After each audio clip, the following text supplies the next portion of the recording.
Was a video. There was some out there about why Shaq and Kobe weren't considered as exciting as Magic and Kareem as Showtime Lakers. And I much respect to Two Raw Sports because he did a video on it. And I want to go and get my own take on that. Oh, I can tell you why, because I've seen all four parties, and those are four of the greatest Lakers ever. And you can rank them 1 through 4 however you choose.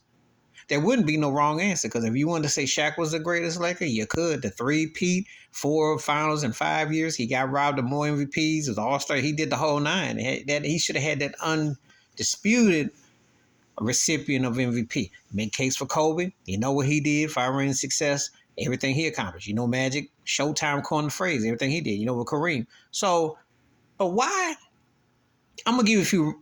I gave some. I'm gonna give them. There was a lack of excitement with Shaq and Kobe. Their excitement was more when they battled one another. To coin the late David Stern in '04, he said, "I wish I could have LA versus LA," because Shaq and Kobe was such divasity and so much tension, and who was the alpha, they were more compelling than who they played against. All due respect to that great Spurs team with Tim Duncan, Parker Ginobili, and Dale Robinson, and Sacramento had that 1 year and all that. Nobody was more intriguing than the Lakers were. They always had a soap opera, and they had Phil Jackson.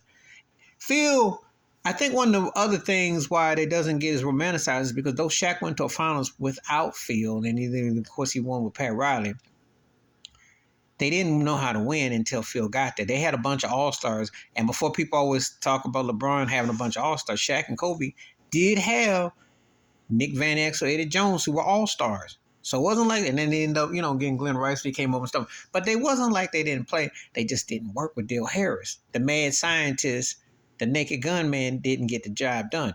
They were more fun to watch, but when Phil came to the triangle at slow, there was a different tempo.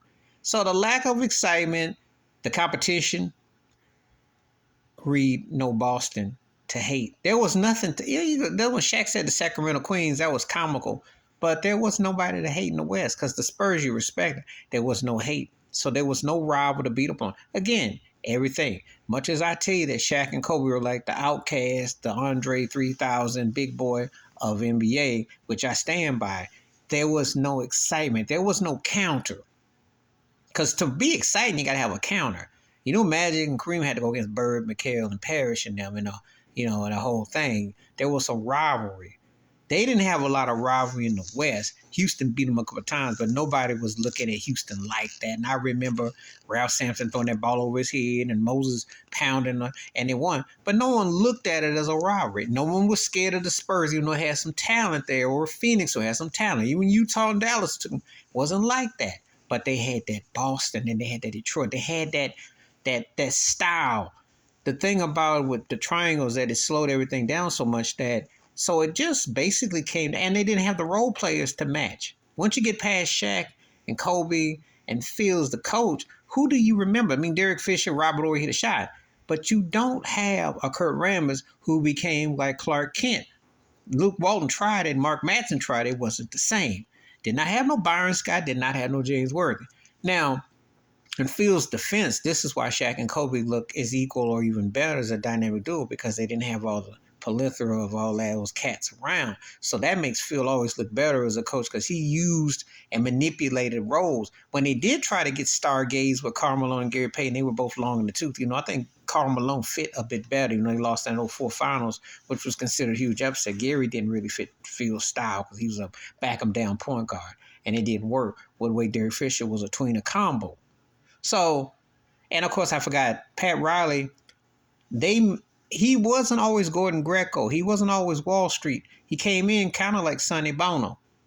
But when he got there and he started to win and he got them suits and he got that style, then he became Wall Street Michael Douglas. Then he became the Don Corleone. Phil was already a made man when he coached Shaq and Kobe. So there are some things why, style-wise, who they played with, and also the fact that Shaq and Kobe's ego. Could you imagine that Shaq and Kobe's ego with Magic Johnson? Imagine you had Kareem Abdul-Jabbar as the power forward, and he had all four of that ego. And that would have taken over. Shaq and Kobe alone, but they came where it wasn't the same. So please hit like, subscribe, welcome thoughts, comments, and I do respond. Thank you. Wash your hands, keep your mind clear. Watch out for another and share if you like them out. Peace.